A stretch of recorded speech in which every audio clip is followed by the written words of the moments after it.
Upozorenje, ova emisija može sadržavati scene koje nisu primjerene publici mlađoj od 16 godina, a samim tim i mlađima od 12 godina. Sadržaj emisije može sadržavati ekrema, pa se ne preporučuje onima koji ga vole. Mole se bivši članovi grupe Boney M da ne gledaju emisiju jer je svaka sličnost sa stvarnim događajima slična, to jest slučajna.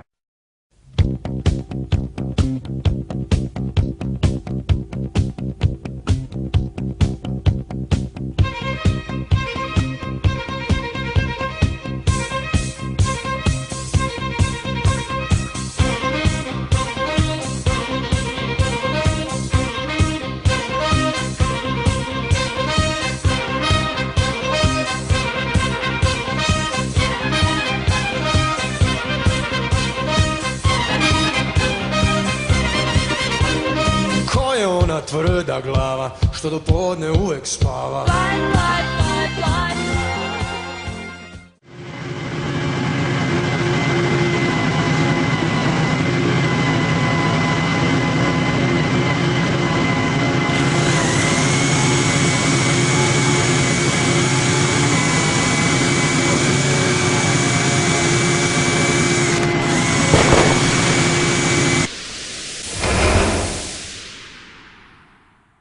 Kažu da je priča počela ovako, evo ja ću iskoristiti ovaj press clipping, press info koji sam dobio, ne znam ko je pisao, ali je dobro napisao. Priča je počela tako što je atraktivna i talentovana brucoškinja ekonomije poželjela da svoje slobodno vrijeme iskoristi da poradi na svom hobiju, odnosno pjevanju. Da je hobi bio na ozbiljnijoj probi i vremenom dobijao na zaletu da bi na kraju pobjedio, kazuje potonja hronologija događaja. Ovo zvuči onako bombastično, šta li će dalje biti ono, sad se ja pitam šta li će dalje biti. Mislim, u to doba je to uglavnom bilo zbog i novaca, moram priznati. Pa i danas šta? Da. Pa danas meni sada već više nije, ali u početku je bilo, jer kad sam studirala nisam baš imala neko obilje novca, morala sam se dosta sama snalaziti. Dobro, ali sjajna priča. Bila si u prilici da vidiš, diraš, uživaš u prisustvu brojnih poznatih likova koji su i dan danas zvijezde definitivno i to u pravom smislu zvijezde na ex-jugoslovenskom prostoru. Jeste, da, bila sam baš onako sa ljudima iz prvog reda. Ajde kratko samo da suknemo par imena. Harima Tahari, Haridžinović, Regina, zatim mislim u Beogradu Dado Topić, čak sam nešto i sa Zanom radila. Za narodnjake si radila? Jesam radila za Halda Bešlića.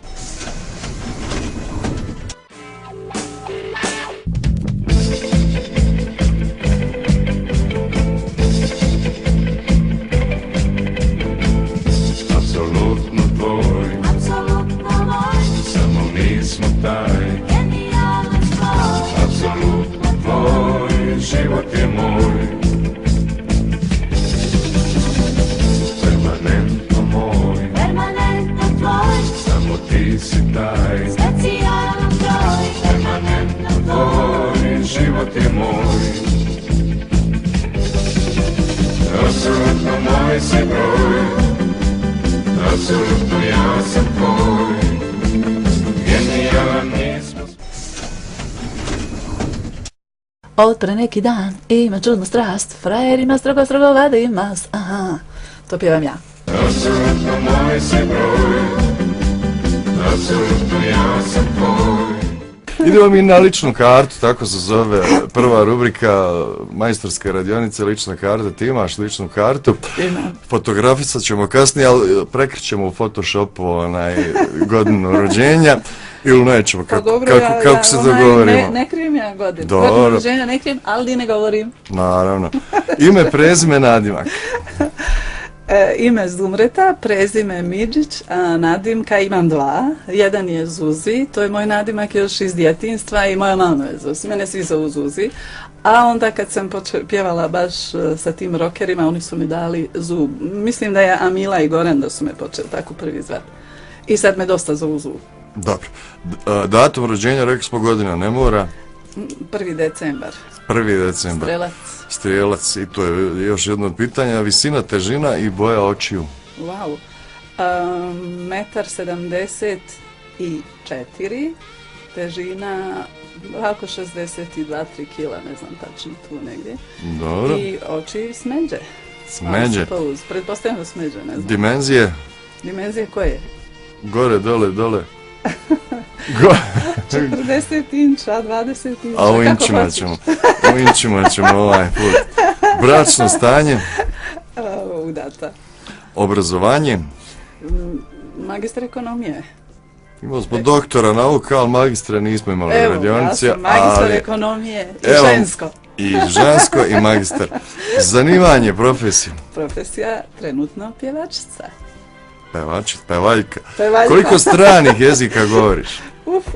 Čuli smo da si puno. kosmopolita veliki. Pa jesam, ja dosta sam učila jezike i zbog muzike, moram priznati, nije samo, jer recimo talijanski sam učila i u muzičkoj školi, a učila sam i sama da bih mogla pjevati talijansku kanconu, jer ja to ja volim, obožavam. Mislim, ja i dan danas gledam Sanremo, znači italijanski obavezno.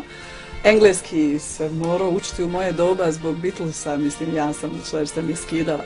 Mislim, uvijek je bila muzika u pitanju sa tim jezicima, stvarno. A jel stvarno govoriš aktivno? Da. Vuoi che parlo italiano? Come? Che cosa vuoi? Vuoi che parlo italiano? Pojma, Do you ne want znam. to speak English? Yes, I speak English. Okay, you speak English, Yes. okay. We can talk in English if you want. No problem. No problem, okay. Then question. The next. Next Okay, question. then I speak also Dutch. Okay. Dutch. Then I speak Spanish, also because of music. That's then four. Russian. It's 4, 5. Yes. And in school Enough. I learned German. 6 jezika, zaustavit ćemo se. I plus ova 3, bosanski, srpski. Ne, i dosta sam radila ciganski isto, zato što pjevam ciganske pjesme.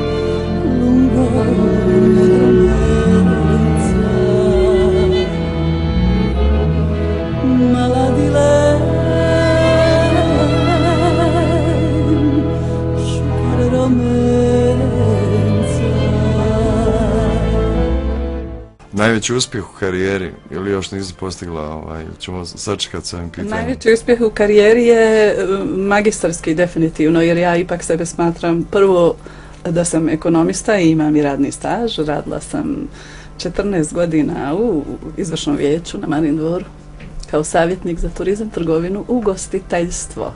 A ono što kažu za muškarce gužanje, jel? Jeste. Dobro.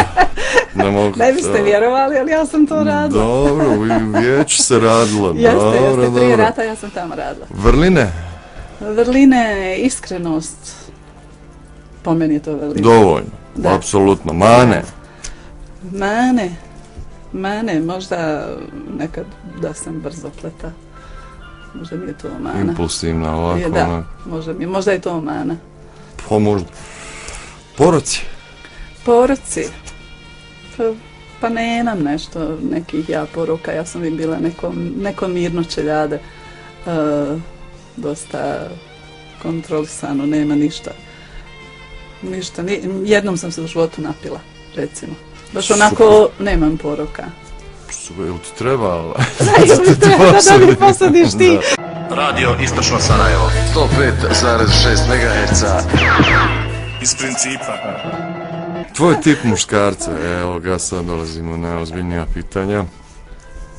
Pa evo ovako recimo 1,90 m, smeđa kosa, smeđe oči, dubokog glasa i da je voditelj, mislim. Dobro, ne mora se zvati Darko, jel? Reci mi, jel tačno Ali moram reći stvarno, mislim, za slušalce, ali dobro, oni tebe već svi znaju da ste zgodan, okej. Eto, Darko je jako zgodan. Ja sam zgodan do bola. Boli koliko sam zgodan. Boli. Jel tačno da su muškarci poput javnog WC-a? Znači, ili su zauzeti, ili su, sad da se ne izrazim baš onako vulgarno. Pa ne znam ja kako sad to cure sa muškima, mislim, meni su muški, ja obožavam muškarce. Ja ne znam kako sad to djevojke, mislim, ono... Ja ne volim muškarce uopšte. Ti ne voliš nikako? Nikak. Ja obožavam. Ja. Dobro. Mislim, i više se družim sa muškarcima, moram isto priznati. Jako volim muškarce. Super, ja bi volio da je više takvih. Koga ne bi... više ne volim muškarce. Koga ne bi odbila u bilo kojoj varijanti? Koga? Mačka definitivno, mislim mačku, bilo šta da me pita, mačka ili mačak, to je za mene zakon. A nisam mislio na to. Nisam mislio na to, nego kako si mislio? Nisam da pa sam ti pitao koga. Da te neko zavodi, da te... A misliš u tom stilu zavođenja? Aha.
Permanentno bit ću tvoj, apsolutno moj si broj.